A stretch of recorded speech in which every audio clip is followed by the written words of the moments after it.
apa yang menjadi indikasi faktor kenapa Indonesia dibilang gelap? Indonesia gelap ini saya rasa nggak perlu lama-lama gitu ya Mas ya. Mungkin dari 1 sampai 100 hari kerja Prabowo Gibran gitu.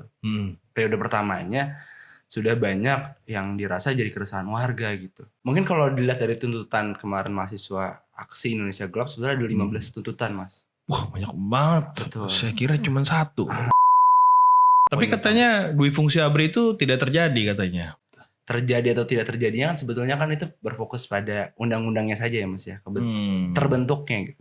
Cuman secara faktanya ataupun kalau kita hukum bilangnya dasolen-dasennya gitu. Kan faktanya udah keluar duluan gitu. Komisaris BUMN Memang diisi oleh orang-orang itu. Orang TNI aktif gitu. Mungkin jangan tanpa perlu lihat sebelum jauhnya. Sekretaris kabinet kita aja Mayor Teddy kemarin diangkat jadi Red call gitu. Itu tuh agak bahaya saya rasa. Kenapa seakan-akan di Indonesia ini terkait dengan makanan bergizi ini penolakannya tidak main-main, cukup besar gitu loh. Yang diukur dari sisi sudut pandang anak muda yang ingin saya tanyakan adalah karena jumlah anggaran yang dipakai atau analisa terhadap jenis makanannya. Sebetulnya bisa dibilang dua-duanya gitu. Oke. Dari jenis anggarannya kita lihat sangat besar gitu ya, per bulannya bisa triliunan gitu. Yang mana sebetulnya kalau kita lihat tadi bicara skala prioritas, kan sektornya adalah pendidikan gitu kan. Kenapa nggak pendidikan gratis? Kenapa nggak sekolah gratis? Oke, kita nggak taruh di MBG, tapi di tempat lain. Kira-kira yang paling harus di cut off secara efisiensi anggaran tuh di mana sebenarnya? Sebetulnya kalau kita ngomongin efisiensi anggaran ini kan ada 2 lembaga lah. Saya sebutkan TNI dan Polri yang tidak terdapat potongan efisiensi anggaran gitu. Kenapa kok nggak ada dipotong? Iya, itu kan jadi pertanyaan besar gitu. Kenapa kok Polri dan TNI nggak dapat efisiensi anggaran gitu? Sebetulnya kalau anak muda ngomongin kabur aja dulu, letaknya pengen tahu respon si pemerintah. Katanya nggak nasionalis gitu. Nah, letaknya harusnya di mana nih LPDP ini? Apa ya udah gitu jadi mas-mas biasa yang jadi PNS gitu nanti nungguin antrean. Udah capek-capek gitu. kuliah di Amerika pulang jadi PNS. Iya, ataupun nggak kepake ilmunya gitu loh. Harusnya punya SK-nya sendiri gitu. Syarat dan ketentuan berlakunya di mana gitu. Kalau misalkan sudah dibiayain sama negara gitu kan Indonesia. Balik sini buat inovasi dong. Iya gitu. Nah ini nggak punya tuh ruangnya di mana gitu. Nggak dikasih tahu. Jadi ada gitu. gap di situ ya. Cuman tema besarnya aja Mas yang dibicarain gitu. Memajukan bangsa, untuk mewujudkan generasi emas 2045 itu kan. Tapi teknisnya tuh nggak dibahas. Nah iya.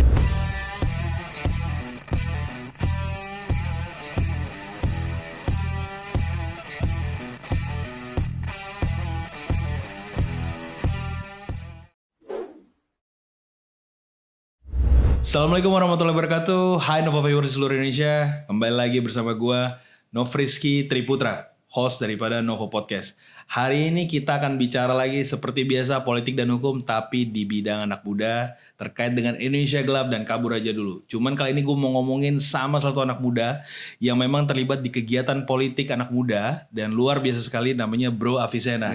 Hai bro. Jadi kali ini kita akan bicara tentang Indonesia gelap dan kabur aja dulu dengan Bro Avicenna yang kebetulan adalah peneliti dan penulis di blog Politik Pelajar, sebuah kelompok yang sangat luar biasa, kritik-kritik pemerintah dan hal-hal lainnya. Oke, stay tune and keep watching at Novo Podcast. Nah, Bro Apis, thank you banget sudah mau hadir di Novo Podcast. Jadi gue udah nunggu banget nih ngobrol sama Bro Apis sudah sejak lama, nanya tim kreatif kapan nih bisa ngobrol sama salah satu peneliti sekaligus penulis di blog Belajar Politik ya. Blog Politik Belajar. Blog Politik Belajar. Nah ini kan tentang kepemudaan, cukup rame di Instagram. Jadi bagaimana anak muda mengkritisi tentang banyak hal, terus berpartisipasi dalam government policy ataupun terkait dengan government policy gitu loh. Nah, sebagai salah satu peneliti sekaligus juga penulis nih, Bro Hafiz. Menurut Bro Hafiz, Ini kan lagi marak nih. Kemarin tuh sempet didengung-dengungkan Indonesia darurat, Indonesia gelap, banyak banget gelap, mendung, gue bingung deh. Semua disebut deh kayaknya. Sebenarnya Indonesia gelap gak sih? Menurut Bro Hafiz, anak muda tuh bener-bener merasa Indonesia gelap gak sih saat ini? Apa gimana sih menurut Bro Hafiz? Nah, sebelumnya terima kasih banyak nih Siap. Bang Nove udah ngadirin. Artinya mewakili anak muda insya Allah gitu. Jadi saya bisa ngomongin terkait Indonesia gelap ataupun tadi aksi-aksi yang pernah dilakukan oleh teman-teman mahasiswa. Gitu. Gimana? Kalau bicara Indonesia gelap ini kan kemungkinan banyak ya, karena sebelum Indonesia gelap terbentuknya adalah sebelum dari Prabowo menjabat gitu menjadi presiden hari ini. Jadi bermuaranya juga bukan hanya pada saat ini, tapi sebelum pemerintahan Pak Prabowo. Betul. Itu dari pemerintahan Pak Jokowi. Betul. Oke, terus? Nah, keberlangsungan itu udah terbilang gelap jauh dari itu gitu. Nah, akhirnya sampai di sini mungkin akhirnya pecah gitu. Kalau kita lihat anak-anak muda sering nge-tweet ataupun sering baca di lalu lalang di media sosial gitu. Teman-teman anak muda biasanya bilang kalau Prabowo Gibran hari ini makin second akunnya Pak Jokowi aja gitu kalau di Instagram gitu. Jadi kayak pasca Jokowi cuman masih berasa nih gitu. Jadi kayak yang kemarin sering didangungkan 3 periode betul. Tapi pakai second account. Betul. Jadi tapi kenapa anak muda maksudnya apa yang menjadi indikasi faktor kenapa Indonesia dibilang gelap? Nah, Indonesia gelap ini saya rasa nggak perlu lama-lama gitu ya Mas ya. Mungkin dari 1 sampai 100 hari kerja Prabowo Gibran gitu. Periode pertamanya sudah banyak yang dirasa jadi keresahan warga gitu. Pertama mungkin dari efisiensi gitu. Efisiensi anggaran yang kemarin. Efisiensi anggaran. Okay. Bahkan efisiensi anggaran ini letaknya di pendidikan gitu Mas. Pendidikan, kesehatan, dan administratif lainnya gitu. Itu yang jadi. Jadi di pendidikan, kesehatan, administratif yang lainnya yang saya sempat dengar berpengaruh kepada guru honorer. Betul gitu. Okay. Itu kan harusnya dikepentingkan dulu gitu. Jadi kalau diduluankan lah. Betul. Kalau ngomongin skala prioritas harus itu terlebih dahulu yang diuntungkan gitu. Di luar yang lain-lain. Iya. Malah didahulukan makan bergizi gratis ataupun program unggulnya Prabowo Gibran gitu. Itu justru yang harus difikirkan lebih awal gitu. Harusnya pendidikan dulu, kesehatan, dan administratif lainnya. Harusnya itu terlebih dahulu. Jadi makan bergizi gratis bisa di nomor entah 6, 7 ataupun selanjutnya gitu. Ini dari sudut pandang anak muda ya. Betul. Oke. Tapi maksudnya gue selain daripada hal itu apalagi faktor yang mendukung paradigma bahwa Indonesia ini gelap menurut anak muda? Mungkin kalau dilihat dari tuntutan kemarin mahasiswa aksi Indonesia gelap sebenarnya ada 15 tuntutan Mas. Wah banyak banget. Betul. Saya kira cuma 1. Coba dijelasin dulu tuntutannya ada berapa banyak? Nggak semuanya saya sebutkan, cuman hanya gambaran-gambaran besar saja. Pertama mungkin ada efisiensi anggaran tadi yang saya bilang pertama. 1. Kedua adalah revisi Undang-Undang TNI Polri. Revisi Undang-Undang TNI Polri. Kenapa tuh? Mungkin kalau Bang Nova yang lihat beberapa di komisaris BUMN hari ini diisi oleh pejabat-pejabat Polri dan TNI. Iya. Harusnya mereka tidak terlibat, tapi hari ini mereka terlibat di banyak tempat. Betul. Gitu loh. Oke. Mungkin sama halnya waktu itu pernah di zaman tahun 20 tahun sebelumnya. Saat itu dua fungsi ABRI gitu sebutnya. Jadi kalau sekarang dua fungsi ABRI mungkin jadi multifungsi ABRI gitu. Itu agak sedikit bahaya lah gitu. Jadi perlu direvisi Undang-Undang TNI Polri itu jadi tuntutan. Tapi katanya dui fungsi ABRI itu tidak terjadi katanya. Masih belum terjadi atau tidak terjadi katanya. Berdasarkan informasi yang beredar di masyarakat. Terjadi atau tidak terjadinya kan sebetulnya kan itu berfokus pada undang-undangnya saja ya Mas ya. Terbentuknya gitu. Cuman secara faktanya ataupun kalau kita hukum bilangnya dasennya gitu. Kan faktanya udah keluar duluan gitu. Komisaris BUMN memang diisi oleh orang-orang itu. Orang TNI aktif gitu. Mungkin jangan tanpa perlu lihat sebelum jauhnya sekretaris kabinet kita aja Mayor Teddy kemarin diangkat jadi lead call gitu. Itu tuh agak bahaya saya rasa. Jadi fokusnya sipil apa militer gitu. Takutnya nanti ada arahan dari militer ataupun sipil justru lebih mementingkan militer gitu. yang harusnya kepentingan sipil didahulukan gitu. Jadi takut ada dua kepentingan yang bertabrakan. Betul, itu dirasa jadi poin utama juga kemarin di Indonesia Gelap. Terus selanjutnya apalagi tuh? Ada terkait evaluasi besar terkait makan bergizi gratis, karena memang ramai juga mungkin di Twitter ataupun di media sosial lainnya, makan bergizi gratis terbilang agak kurang efisien gitu bahasanya di sekolah-sekolah. Dirasa baiknya buat program yang baik ataupun program-program yang lain di sekolah-sekolah gitu. Perlu dipikirkan ulang gitu. Karena kalau ngelihat secara anggaran juga sebetulnya akhirnya memangkas anggaran-anggaran lainnya gitu. Mungkin yang seharusnya pada tempatnya tidak dipangkas. Betul. Akhirnya terbentuk efisiensi gitu. Pelayanan publik yang harusnya mungkin lantai 1, lantai 2 itu lampunya nyala. Mungkin hari ini lantai 1, lantai 2 di gedung-gedung pemerintahan udah mati lampu gitu Mas. Gitu. Udah dipotong gitu ya. Iya. Jadi ada 3 catatan penting atau ada lagi di luar pada 3 ini? Mungkin itu sih 3 gambaran umumnya. Oke, ada 3 catatan penting tadi. Yang pertama tadi ada efisiensi dari anggaran, yang kedua juga ada keterlibatan daripada pejabat Polri dan TNI aktif yang masuk ke dalam posisi-posisi strategis nasional yang relevansinya di luar daripada kepentingan institusi tersebut. Terus juga yang ketiga adalah terkait dengan makan bergizi gratis ya. Kita coba benar satu-satu nih Bro Apis sih. Kalau misalnya kita ngeliat dari makanan bergizi gratis, makanan bergizi gratis ini kan salah satu program andalannya Pak Prabowo dan Mas Gibran ya, yang kita tahu bahwa fokus daripada itu adalah ingin memenuhi kebutuhan para siswa-siswa di seluruh Indonesia. Sampai hari ini memang program ini baru pertama kali dijalankan pemerintah manapun, sudah berkali-kali di Indonesia.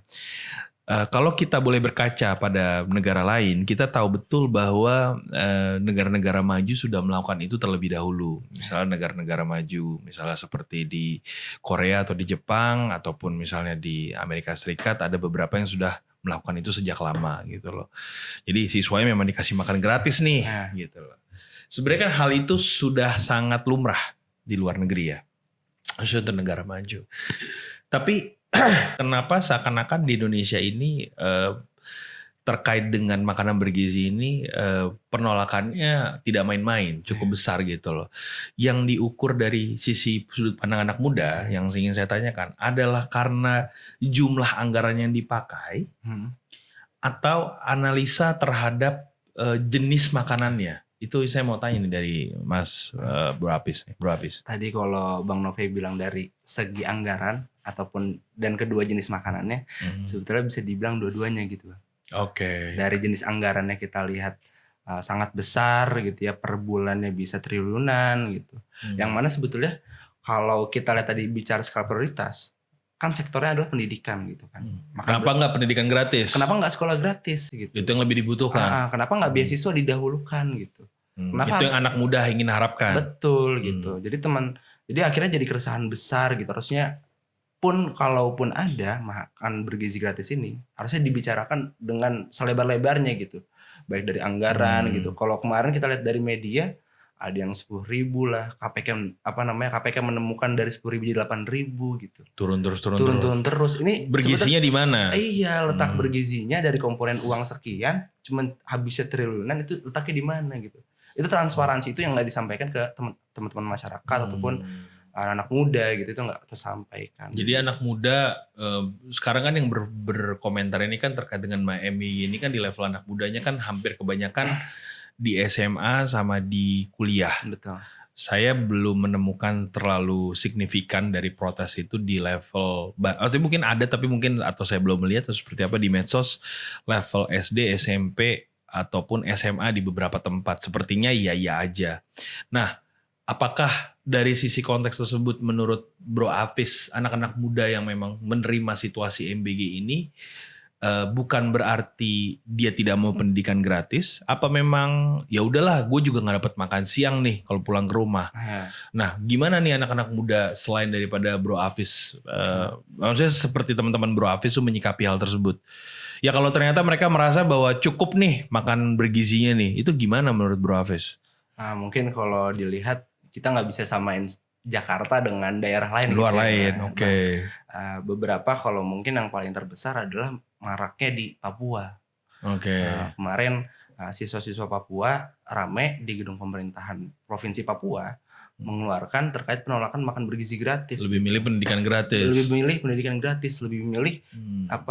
inklusif, letak sekolah dekat rumah gitu ya.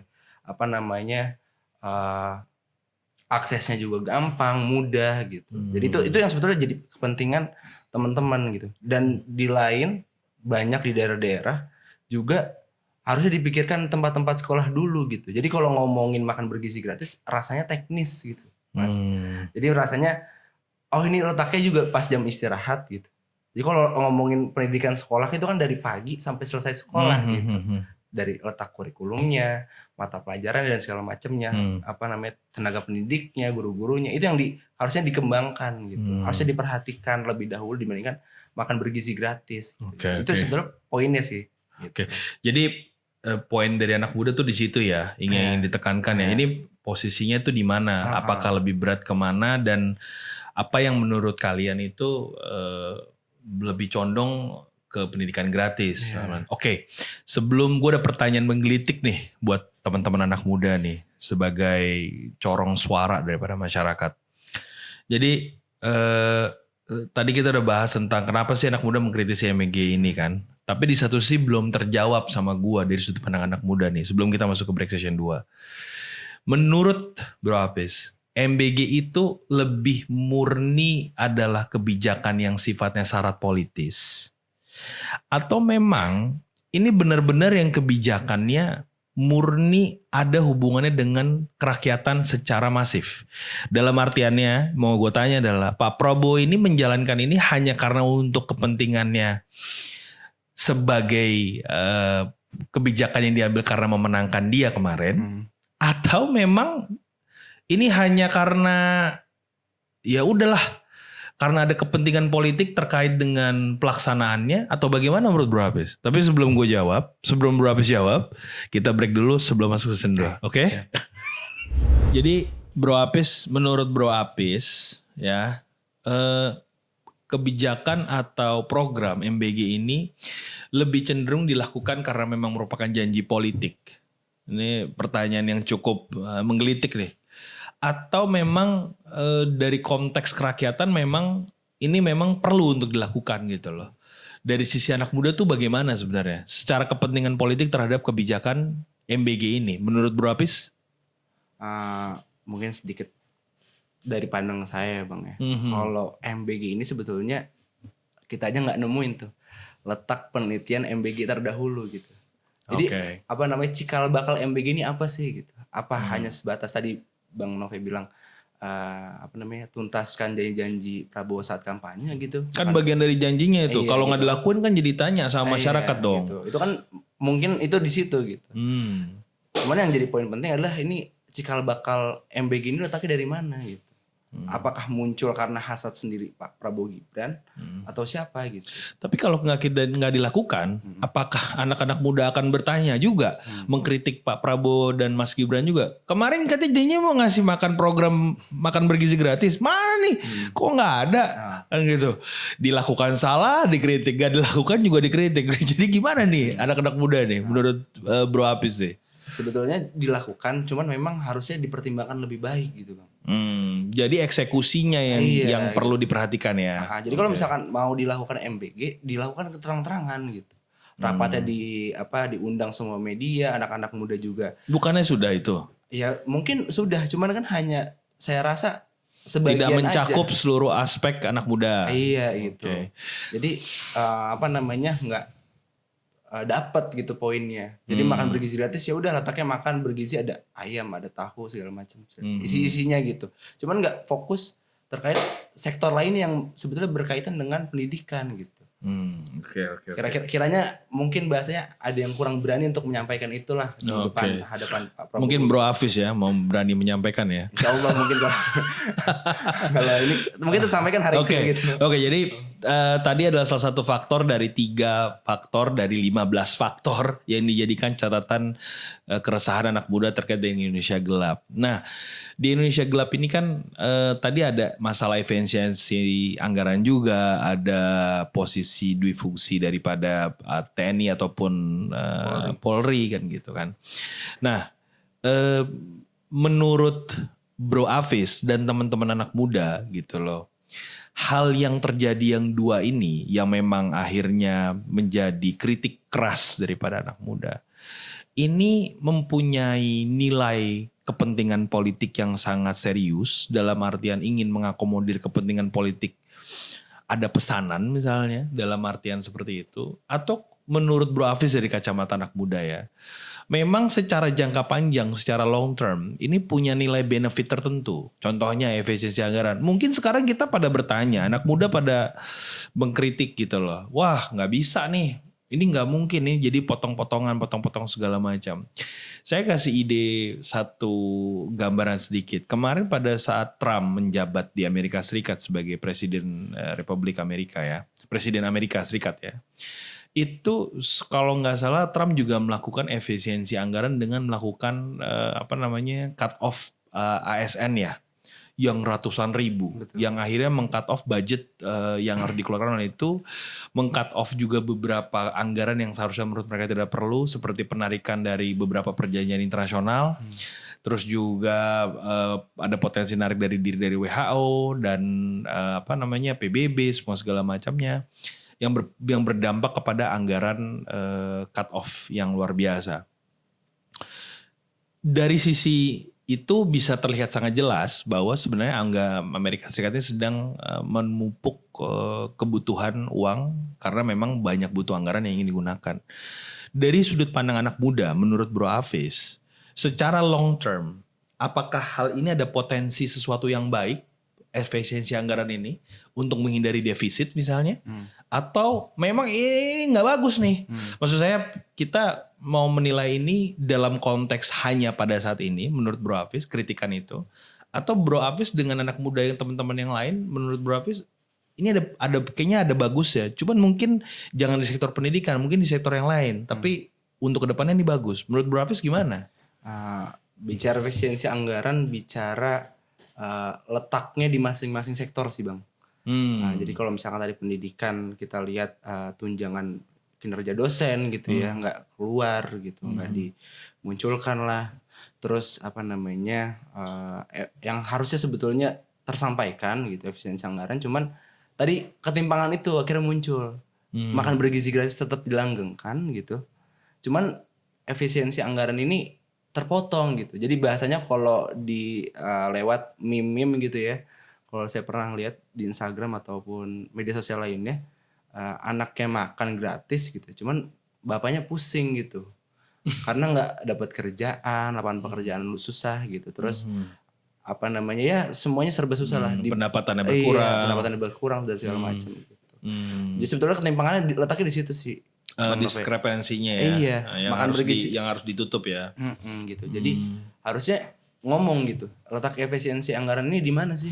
Menurut Bro Hafiz, letak efisiensi anggaran yang paling utama di mana? Kalau misalnya kita nggak taruh di MBG, tapi di tempat lain, kira-kira yang paling harus di cut off secara efisiensi anggaran itu di mana sebenarnya? Sebetulnya, menurut Bro Hafiz ya?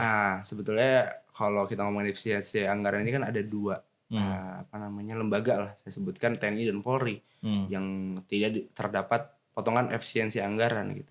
Kenapa kok nggak ada dipotong? Iya, itu kan jadi pertanyaan besar gitu. Kenapa kok Polri dan TNI nggak dapat efisiensi anggaran gitu? Itu kan penelitiannya aja nggak ada Mas. Ini harusnya kita anak-anak muda tahu gitu, dikasih tahu. Nggak usah lah lewat influencer gitu, nggak usah lah lewat selebgram gitu. Pejabatnya aja yang ngomong konpres gitu, kasih tahu efisiensi anggaran ini berasal dari mana gitu. Ya, harusnya disebutkan gitu dari migas kayak gimana, ataupun gara-gara ada proyek besar gitu kemarin Pak Bahlil kalau ngomong ada 21 proyek gitu, dia bilang entah PSN ataupun proyek-proyek lainnya gitu yang nyambung dengan tambang gitu. Itu bisa jadi gitu. Ini kan akhirnya kita harus anak Berasumsi. muda berasumsi gitu. Entah berasumsi Kenapa nggak yang di situ aja yang dipotong? Kenapa mesti yang di sini yang dipotong kan gitu kan? kurang lebih seperti itu. Jadi harusnya Jadi kita secara tupoksi proporsional tidak proporsional lah anggapan. Itu yang dipermasalahkan. Sebetulnya gitu itu. loh. Ya kenapa nggak TNI sama Polri harus dipotong juga? Padahal kayaknya nggak butuh-butuh banget juga. Butuh bangetnya untuk apa sih kan? Pertanyaannya begitu di anak mudanya. Oke. Jadi konteks ini yang menciptakan idea bahwa Indonesia ini gelap ya. Oke.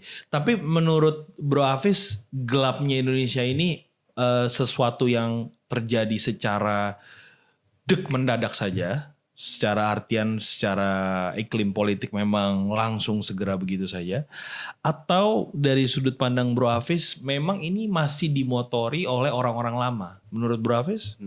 kalau tadi Bang Nove di akhir bilang dimotori sama orang lama, saya rasa betul gitu dimotori orang-orang lama. Kalau kita ngomongin Pilpres, Bang Nove gitu dari tahun ke tahun sebetulnya bukan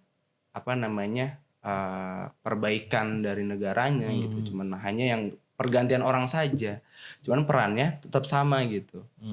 Kalau tanda kutip teman-teman mahasiswa bilangnya oligarki gitu pemerintahan kita hari ini. Jadi tapi itu masih question mark ya, benar terjadi atau tidak ya. Iya, gitu. Asumsi ke arah sana ada, tapi benar terjadi atau tidak itu masih kita pertanyakan gitu ya. Oke. Jadi hanya pergantian orang saja, tapi nggak ada perubahan yang signifikan lah bahasanya. Dengan gitu. harapan perbaikan kepada layak hidup masyarakat ya.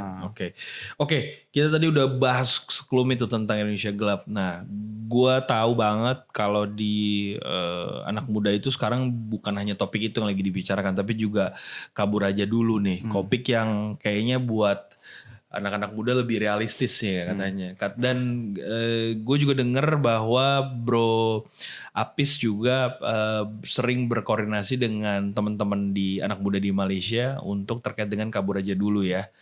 Jadi pertanyaan nih sebelum kita masuk ke sesi selanjutnya nih. Kabur aja dulu ini itu memang sesuatu hashtag yang diciptakan oleh anak muda untuk konteks kritik kepada pemerintah. Dan motori oleh kepentingan politik tertentu, atau memang anak-anak muda ini benerannya pengen udah kabur aja dulu deh, artinya tuh udah nggak tahan dengan situasi pemerintah saat ini, atau ada nilai kepentingan politik di balik hashtag kabur aja dulu. Menurut Bro Apis tuh bagaimana? Nah tapi sebelum dijawab kita break dulu untuk masuk ke sesi selanjutnya. Thank you. Jadi Bro Apis, terkait dengan pertanyaan gue sebelum berakhir sesi 2 tadi. Nah ini hashtag kabur aja dulu, ini beneran pada pengen kabur, maksudnya beneran pengen keluar negeri aja udah tinggal di luar negeri karena sama pemerintah saat ini, atau artinya ada satu kepentingan politik yang dibawa secara khusus untuk bagian dari kritik kepada pemerintah. Kan kabur aja dulu sebenarnya lu kayak bodo amat. Gue gak peduli nih tentang pemerintah saat ini. Gue maunya keluar negeri aja. Cuman satu sisi apakah ganyang hashtag itu ada kepentingan politik dari anak mudanya untuk ya lu jangan biarin gue kabur dong. Lu tarik gue dong untuk tetap di sini. Menurut Bro Apis itu gimana sih? Sebetulnya kalau anak muda ngomongin kabur aja dulu, letaknya pengen tahu respon si pemerintah. Itu yang pertama. Yang kedua sebetulnya adalah jadi mancing respon ya. Iya betul. Oke. Itu yang pertama. Gongnya di media-media sosial akhirnya tersampaikan gitu, kabur aja dulu. Dengan kabur aja dulu, hashtagnya cuman poin-poin utama tetap efisiensi anggaran, revisi undang-undang TNI Polri, tindakan-tindakan represif berkehubungan dengan yang Indonesia gelap tadi ya. Jadi kaitan-kaitannya masih berkaitan terus gitu. Intinya mau nanti temanya apa, kabur aja dulu, peringatan darurat kemarin, Indonesia gelap, ini sama gitu. Yang tadi saya bilang hanya pergantian kepala saja, tapi memang poinnya ide yang dan tema ya. Iya, ide dan tema aja yang berubah gitu. Kabur aja dulu sebetulnya poinnya memang teman-teman anak muda ataupun influencer-influencer yang hari ini di luar negeri gitu, itu memang berkeinginan harusnya dikabur aja dulu gitu, keluar aja gitu. Lebih baik kayaknya hidup di luar negeri gitu Dibanding Indonesia. Dibanding Indonesia gitu, kesejahteraannya terjamin, kehidupannya terjamin, uang buat orang tua di sisi cukup segala macam gitu. Tapi yang kita lihat yang tadi sebelumnya yang saya bilang, respon pemerintah justru katanya nggak nasionalis gitu. Ya, kalau ada yang bilang, maaf Bang Dove, ada yang bilang kabur aja dulu, ya udah kabur aja gitu, silakan. Itu kan harusnya ditanggepin dengan serius gitu. Kabur aja dulu, gak usah balik lagi gitu Iya, katanya. iya, iya. Katanya dia ngomong gitu ya, Iya, seseorang katanya. Betul. Itu kan harusnya diomongkan dengan baik-baik gitu, dibuka dengan konferensi pers gitu. Harusnya kan komunikasi ini yang nggak kesampaian. Iya, harusnya kan dibujuk agar anak-anak muda itu tidak begitu gitu loh. Kita sebenarnya anak muda itu peduli sama bangsa ini. Anak muda itu kaum intelektual dan sangat care sama bangsanya. Malah itu harusnya menjadi masukan kepada pemerintah agar jangan biarkan dong the greatest mind dari negara ini malah keluar negeri, diabsorb sama luar negeri gitu kan. Itu maksudnya kan sebenarnya. Jadi sebenarnya hashtag kabur aja dulu nih ingin memberitahu kepada pemerintah bahwa ya sayang kan kalau anak muda yang punya creative thinking yang luar biasa malah dibiarkan mencari karir, mencari rezeki di luar negeri dan malah tidak membangun bangsanya. Tapi hashtag kabur aja dulu ini sebenarnya kan kita kalau misalnya cerita orang-orang yang dapat beasiswa kuliah ke luar negeri dan sebenarnya sudah bekerja di luar negeri, ini kan bukan baru hari ini nih Mas Hafiz nih. Nah, apakah sekarang saya mau nanya dalam konteks anak muda ya, apakah anak muda konteks yang Mas Hafiz pahami nih bersama dengan teman-teman yang lain itu juga ngajakin nggak sih teman-teman yang benar-benar udah kabur aja dulu, kalian balik dong ke Indonesia, bangun dong di Indonesia, jangan dulu di luar negeri gitu loh. Itu kalian melakukan itu nggak sih, atau berhubungan dengan hal itu nggak sih, atau lebih cenderung ya udahlah biarin aja kalau mereka udah luar negeri. Menurut Mas Hafiz gimana tuh, Bro Hafiz? Letak kabur aja dulu, saya mungkin kurang paham ya terkait apa beasiswa tadi yang Bang Nove bilang, terus memajukan bangsa itu letaknya di mana memajukan bangsa. Saya rasa budayanya yang harus diubah Mas. Kalau tadi saya bilang kan ada revisi undang-undang TNI Polri gitu. Jangan kan kita nyampein mau memajukan bangsa gitu. Kalau misalkan kita anak muda gitu, orang-orang terpelajar, mahasiswa bercita-cita pengen jadi menteri ini ataupun pejabat ini gitu, itu letaknya aja jalurnya kan politik Mas. Budayanya feodal, kalau ketemu siap arahan gitu, ketua segala macam, itu bahasanya yang bentuk gitu. Cuman kalau kita belajar di luar negeri tadi Bang Nove bilang sebelumnya, terus kalau di Indonesia budayanya seperti itu justru misleadingnya nggak ketemu gitu, apa nggak ketemu gitu komunikasinya. Yang Indonesia budayanya feodal, nggak tercipta karena riset, karena mempunyai ciptaan karyanya yang baik gitu, nggak dihargain segala macam gitu. Ya. Jadi misalnya kan orang-orang teman-teman yang mahasiswa yang dari LPDP misalnya itu kan dibiayain pemerintah tuh keluar negeri.